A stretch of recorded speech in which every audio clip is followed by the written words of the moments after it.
Saudara yang saya kasih dalam Tuhan Yesus Kristus, kita bersyukur. Saya waktu dulu sebelum ke Amerika, terus terang saya tidak tahu ada kelompok yang namanya Anabaptis. Ya, saya tidak tahu. Karena tidak pernah dikasih tahu.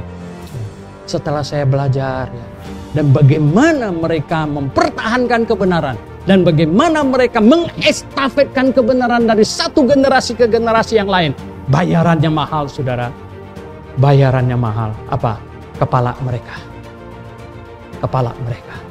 Dan mereka sangat-sangat rela, bersuka cita pada waktu mereka akan dibakar, akan dipenggal. Ya.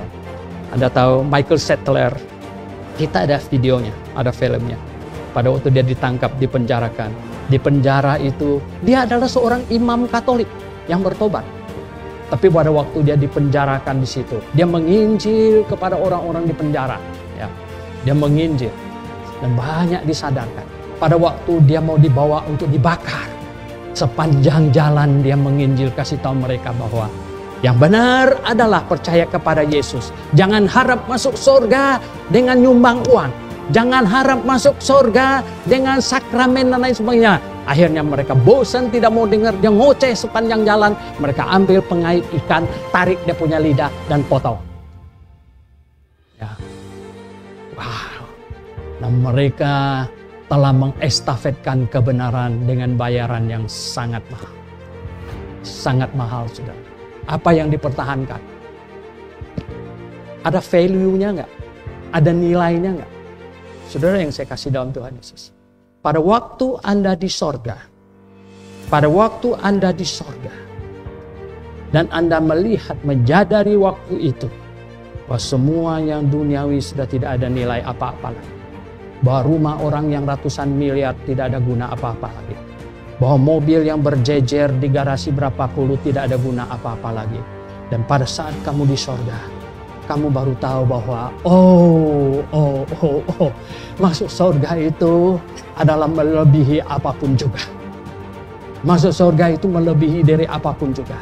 Dan pada waktu seseorang ada di neraka, pada waktu dia mengerang-ngerang kesakitan, pada waktu dia tahu bahwa penderitaan di situ tidak ada akhirnya, pada waktu dia tahu bahwa semua bedak di mukanya itu sudah meleleh, pada waktu dia tahu jincu yang mahal itu tidak ada gunanya, pada waktu dia tahu ya semua itu hidungnya yang dioperasi tidak ada fungsi semuanya itu, pada waktu itu, saudara yang saya kasih dalam Tuhan, pada waktu itu dia tahu bahwa mengapa dia ada di neraka, itu adalah karena dia mengejar-ngejar segala sesuatu yang tidak ada guna sedikit pun.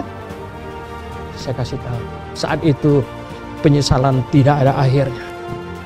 Tidak ada akhirnya. Tidak ada akhirnya.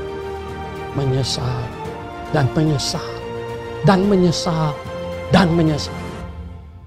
Tapi ada gunanya kan? Ada gunanya kan? Tidak ada. Alkitab berkata, Matius 6 ayat 33, carilah dahulu kerajaan Allah dan kebenarannya, maka segalanya yang lain akan ditambahkan kepadamu. Mengapa kamu lupa ayat ini?